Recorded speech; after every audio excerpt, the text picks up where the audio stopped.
familiar y de pareja.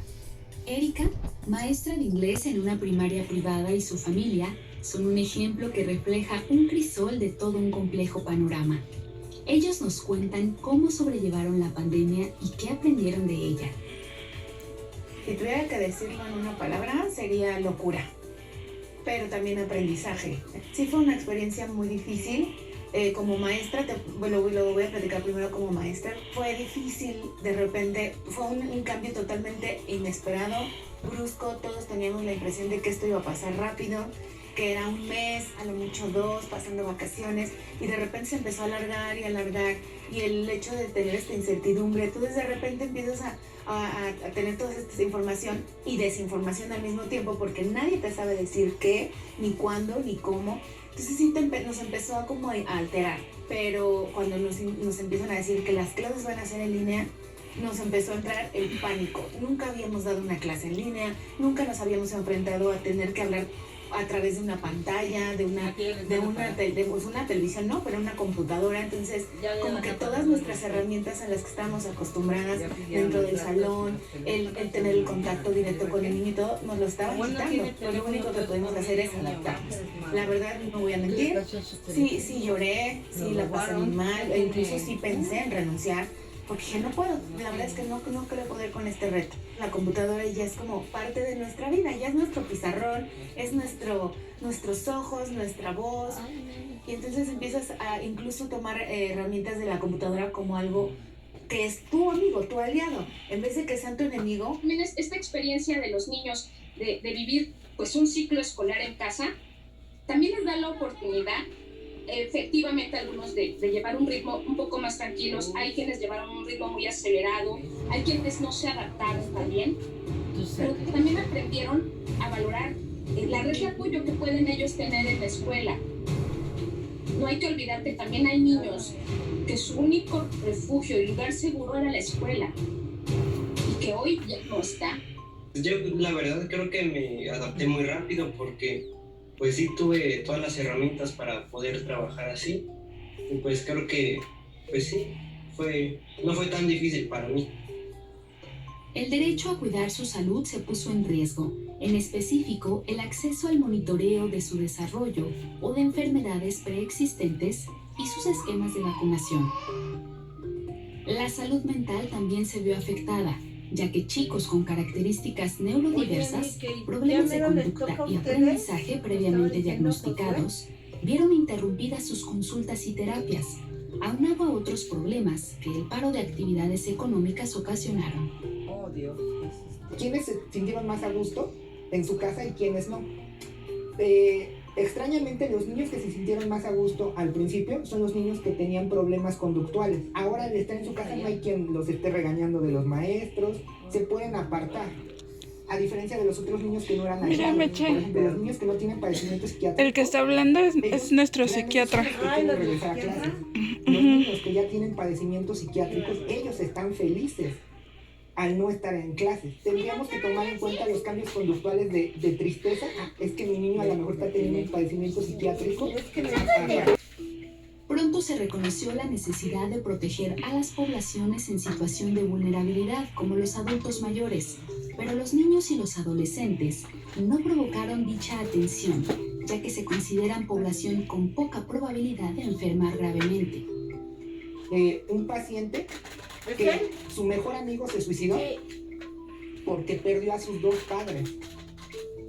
Entonces, creo que nos hemos enfocado en la reintegración económica, pero no hemos visto el post-pandemia, cómo va a afectar a la salud infantil, que es algo donde se debe tomar en cuenta para ya integrar un área hospitalaria para estas situaciones, siendo la tercera causa de muertes. Y esto es tanto para padecimientos psiquiátricos en adultos y niños, fue el desabasto de medicamentos por parte de las mismas empresas. Enfermedades tan graves como el trastorno bipolar, hubo desabasto de litio, que en muchos pacientes es el único tratamiento A Gaby se le murió su hermano. O controlan sus síntomas. O Sí, sí, vi. en caso de pacientes con infantiles, pediátricos, fue el desabasto de metilfenidato, muchos pacientes tuvieron que abandonar el tratamiento por el costo de los medicamentos. Los medicamentos de psiquiatría son sumamente costosos, y también el seguimiento por parte de su psiquiatra, que también eso es difícil. Necesita verse el paciente de manera física en el psiquiatra, no tanto por la exploración, sino porque valoramos la conducta, de cómo se desenvuelve. Y no es lo mismo valorarlo por una cámara a valorarlo de manera presencial. Iker es un adolescente de 13 años que aún no conoce en persona a ninguno de sus compañeros de aula. Recién inscrito en una nueva escuela, pasó a secundaria sin despedirse ni tener un cierre digno de un gran ciclo como lo es la primaria. La pandemia se lo impidió. Diagnosticado con trastorno por déficit de atención e hiperactividad, vio aligerada la carga y presión de los docentes que demandaban completa atención presencial. Sin embargo, la posibilidad de cancelar la cámara de video para ser vigilado lo ha tentado todos estos meses, donde sus formas de aprendizaje han afectado su rendimiento, calificaciones y socialización. Las rutinas tan necesarias para dar estructura a su quehacer y aprendizaje diario sufrieron alarmantemente. ¿Qué pasará cuando Iker regrese al colegio? No es como que no sientes la presión de verte cara a cara y pues te puedes llegar a soltar un poco más y pues, no sé, decir, me siento más libre de decir y hacer lo que pueda hacer yo sin sentir el temor a, no sé, rechazo o cosas así. Sí se siente que estás más aliviado porque no tienes la presión de, por ejemplo, el tiempo de las clases, porque pues como te digo, te dan cierto tiempo para entre una clase y otra. En la siguiente clase es en 1 hora y tal y cual. Siento que te pueden dar un poco más de chance porque en una te explican el tema, más las actividades las puedes organizarte tú y hacerlas en un tiempo diferente con más calma, que creo que es lo mejor para esto. En cuanto al ocio, sí, justamente se ha visto un mayor uso de videojuegos en línea y la interacción se ha disminuido. De hecho, dentro de las recomendaciones que se hacen para esta etapa de nueva normalidad, es que hubiera reuniones, pero no solamente escolares de manera virtual, sino reuniones virtuales para realizar situaciones de amistad en contextos seguros. Esto es, sí, con las medidas necesarias, que ya hubiera convivencia poco a poco con personas de su misma edad. No escucho, maestra. Los vínculos de convivencia fuera del círculo familiar se vuelven virtuales. Las rutinas cambian. Compartir un pequeño espacio entre padres e hijos y el ancho de banda del Wi-Fi se vuelve una odisea. Un punto de desencuentro y frustración. No todos los sectores poblacionales cuentan con servicios de calidad o siquiera con un dispositivo con acceso a Internet. Esta pandemia, al final es una crisis, ha magnificado el papel de los padres. Hemos adoptado diferentes roles como maestros, como terapeutas, como psicólogos, como cuidadores, como compañeros de juego. Una situación agobiante, yo creo que para todos, pero también nos da una oportunidad de pasar un examen difícil, ¿no? Y que no nos tenemos que exigir pasarlo con un sobresaliente. Tan solo pasarlo va a ser magnífico, ¿no? Nos tratar de bajar también las exigencias. A pesar de que como maestra yo ya había creído que me había enfrentado a lo más difícil, como madre fue lo más complicado. Porque al final de cuentas estoy del lado de la maestra y entiendo la parte de la maestra, de cómo se frustra, de cómo lo vive, de cómo lo trabaja día a día para ser mejor con sus alumnos. Y yo daba lo mejor de mí con mis alumnos, pero de repente con mi hijo empecé a dejarlo como a un lado. Mi hijo está en el proceso del aprendizaje de lectoescritura. Fue súper complicado porque yo soy maestra, pero no soy especialista en este tema. Entonces de repente choqué mucho con esto, como toda mi energía y toda mi creatividad se iba al lado de la maestra y empecé a dejar a un lado el lado de mamá. También mi esposo, exacto, o sea, fue como todo en uno, escuela de mi hijo, trabajo de mi esposo y al mismo tiempo era nuestra casa. Entonces fue muy difícil hacer todo este universo. Además es un espacio muy pequeño. Me está haciendo difícil porque es en cursiva. Yo te lo cuento de mi experiencia. Para mí fue muy difícil porque de repente ya no supe cómo manejarlo emocionalmente. Yo siempre me he hecho cargo de la educación de mi hijo, de mi trabajo, de la casa, sí puedo. Y de repente no pude. Y de repente dije, necesito ayuda, no puedo con todo porque yo veía que mis compañeras podían, o eso me decían. Yo también puedo, debo de poder.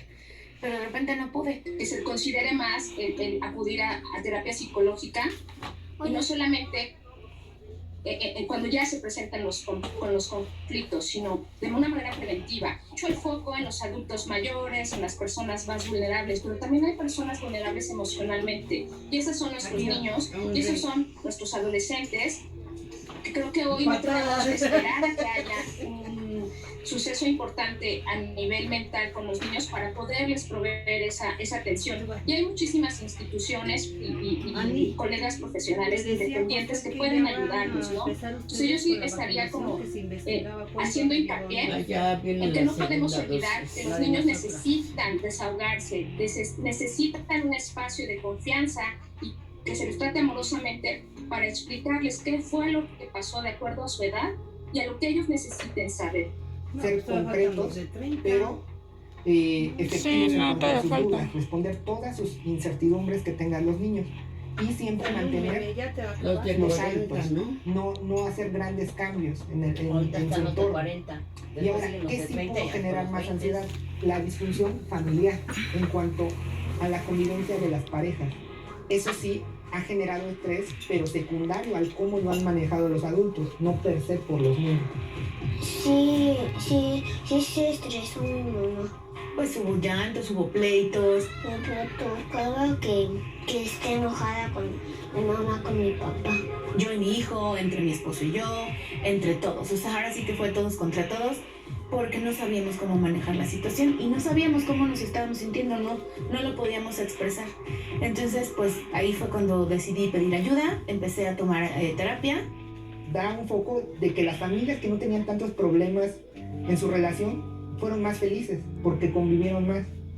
Y las familias que ya había problemas simplemente explotaron, salieron a la luz. Simplemente darles esta confianza y sobre todo esperanza de que esto no es para toda la vida. Entender más bien que las emociones, tanto positivas como no tan sanas, van a aflorar, porque también tenemos que explorarlas. No se les puede ocultar la verdad. Muchas veces los papás o los adultos, por no lastimar al niño, no le dicen, o le dicen que se durmió, o le dicen que se fue.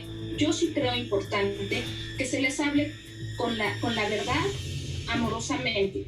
Que si bien ahorita el duelo para todos es diferente, porque hasta esto ha cambiado, ¿no? El cómo nos despedimos, toda esta parte del ritual de velación y todo, es para que nosotros los vivos lo vayamos procesando. Ya no está, en este momento no es posible. Entonces, bueno, al final que se le comunique a los niños, que se les invite a escribir o a hacer un dibujo para la persona que se fue, despidiéndose de ella. Esta sacudida que nos dieron, de nunca sabes cuándo va a ser la última vez que vas a ver a las personas que amas, ¿no? Y te lo puedo decir vía cibernética, pero no es lo mismo estar en el contacto, en el abrazo, en el acompañamiento cuando alguien fallece y en tu duelo.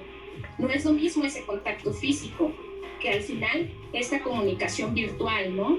Es probable que ahora al regresar pues haya un incremento otra vez de síntomas de ansiedad, de depresión, sobre todo por esta parte. Muchos niños tuvieron que entrar a primera de secundaria de una manera virtual completamente. Es esperable que un adolescente esté irritable, pero si notamos que está más irritable, que la mayor parte del tiempo está muy aislado, no quiere convivir con la familia, empieza a manifestar ideas de que yo ya no quiero ir a la escuela, no sirve para nada, pues hay que estar al pendiente y buscar atención, pues ya sea psicológica o médica, ¿no? Pero sobre todo eso, pues la parte de comunicarse adecuadamente con los adolescentes. Mi papá todavía no tenía trabajo y se habían cancelado demasiados trabajos donde teníamos que ir físicamente, y pues pude compartir 4 meses con mi padre, y pues salimos a correr, yo salía en la bici, íbamos a lugares a hacer ejercicio, veíamos pelis, jugábamos juntos, básicamente lo que tuviéramos al alcance lo podíamos hacer juntos. Pues me cayó bastante bien, creo yo, porque ya pasamos más tiempo, ahora sí comemos más veces juntos. Y pues sí, me gusta que pasemos más rato. Y eran pues tiempo de calidad con ellos, ¿no? Lo que siempre hemos recomendado, como no importa que juegues 10 minutos, pero juega con él realmente de sentarte, porque si no, además todo el tiempo estaban como en el celular o en los videojuegos, y eso también empezó a generar problemas porque los niños ya no querían dejar de jugar. Entonces la recomendación era pues bueno, llevar una rutina estructurada y que tuvieran tiempo en familia, ¿no? O sea, tiempo para hacer actividades. Y lo mismo recomendamos al regreso, ¿no? Irles explicando poco a poco a los chicos que, bueno, eventualmente vamos a volver a una normalidad diferente, donde vamos a tener que seguir con muchos cuidados y explicarles, ¿no? Que así como pudimos adaptarnos a estar mucho tiempo en casa, pues otra vez nos vamos a adaptar a regresar a la escuela. El confinamiento que nos hicimos, sí, pues te puedo decir que sí nos unió, pero también nos dio mucho estrés el momento de tratar de encontrar ese equilibrio, ¿no? A delegar como mamá y decirle a mi esposo, no puedo, entonces necesito que me ayudes, necesito que tú también le entres al quite y que también seas maestro, porque de repente él era como mi trabajo, mis audífonos y que el mundo gire. Y yo andaba como, ¿no? Como por todos lados tratando de resolver todo. Entonces fue cuando le dije, necesito apoyo de tu parte. A pesar de que es un esposo que siempre coopera, sí necesitaba que fuera más papá, me empezó a ayudar más. Entonces como que empecé a soltar esta presión y empecé a entender también a mi hijo un poco más, porque pues yo quería que él fuera perfecto y que yo no sabía cómo se comportaba en la escuela. Empecé a ver cómo se porta en la escuela o cómo se porta con sus maestros. Me han dicho, no me gusta. Nada más de ver la computadora lo empiezo a ver angustiado. No nada más soy yo, también está él, también están sus emociones, cómo se siente. Entonces lo empecé a trabajar también con él y a dejar un poco atrás la presión de no pasa nada si no entregamos las 10 tareas. Si entregamos 3 importantes, pero bien aprendidas, creo que eso es lo que vale. Empecé a darle más tiempo de calidad, a jugar con él, a hacer que tratara de ver un poco más divertidas las clases y que no se aburriera. No todo el tiempo podemos estar todos de buenas y que no todo va a ser como se ven las películas, la familia perfecta, ¿no? La familia perfecta no existe. Somos familias reales ante una situación adversa, con sentimientos positivos y negativos, pero estamos saliendo adelante. ¿Qué aprendimos? Porque si regresamos a lo mismo sin haber aprendido nada de cómo, ¿qué sí funcionó? Trabajar en base a metas, no en tiempos fijos. Yo podría decir que para personas con déficit de atención esto es una gran oportunidad para ver una manera diferente de que aprendan, de que se les puede repetir la clase, que se grabaran las mismas clases y pudieran repasar los mismos padres en su casa de, ¿cómo te explicaron esto? Yo tal vez no lo domino, pero lo podría aprender de otra manera, ¿no? Entonces esto es una gran herramienta que también no deberíamos dejar de lado. Yo creo que la pandemia nos deja el aprendizaje de pues cómo realmente somos entes sociales, ¿no? O sea, necesitamos tener una convivencia, necesitamos tener esta interacción con los seres humanos para ser, pues si no plenos, pues sí mantener un equilibrio, ¿no? Un estado de salud.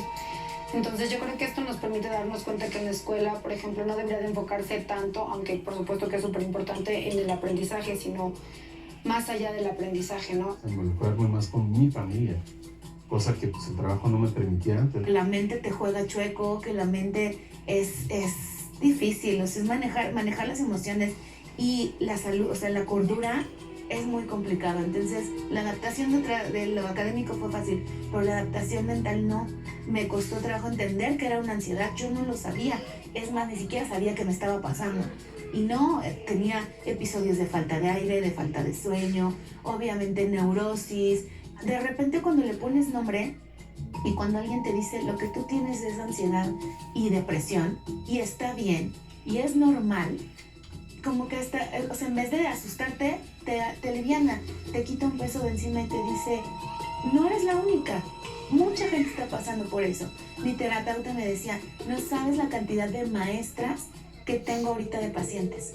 La pandemia nos enseñó pues que debemos de cuidar nuestra salud mental, ¿no? Que si no la cuidamos no podemos tener un estado de equilibrio, que la salud mental es tan importante como la salud física. La mayoría de las reacciones no son enfermedades, son reacciones normales ante una situación anormal. Tenemos que autoconocernos, aceptar cuando algo anda mal en nosotros, nuestros hijos o nuestra pareja. reconocer nuestras emociones y arroparlas. Acudir a terapia será como tomar vitaminas cada semana. La salud mental resurge como la app indispensable por poseer. La continuidad del ciclo escolar espera también la adaptación de los colegios y de sus profesores. Ambos tendrán que crecer y aprender a la par en este nuevo esquema de nueva normalidad. Pues después de la clase nos quedábamos la mayoría en el MIT y esperábamos a que el profe se fuera para poder socializar y conocernos un poco, ¿no? Darnos a conocer entre nosotros, pero pues no es lo mismo como conocerse y presentarse en persona que como presentarse a través de una pantalla. Pues primero en las clases a veces sí siento que no aprendo nada y hay veces en las que pues sí aprendo. Y con mis amigos pues hasta eso no se ha perdido la amistad porque sí nos mandamos mensajes y hablamos. La verdad creo que sí, seguimos siendo cercanos. Estando más cercano con tu familia yo creo que así es más fácil poder expresar lo que sientes y contarles los problemas que tengas. La tecnología nos acercó a muchas personas. Y también hicimos un balance de quién se quedaba en tu vida y quién no. Y entonces creo que las personas con las que nos quedamos, las nuevas relaciones, tendrían o se busca que sean mucho más cercanas, mucho menos superfluas a lo mejor, ¿no? Pues yo creo que sí va a estar un poco raro el cambio de estar encerrados y pues no ver a nadie. Por ejemplo en la escuela ya estar con nuestros amigos y así, jugando.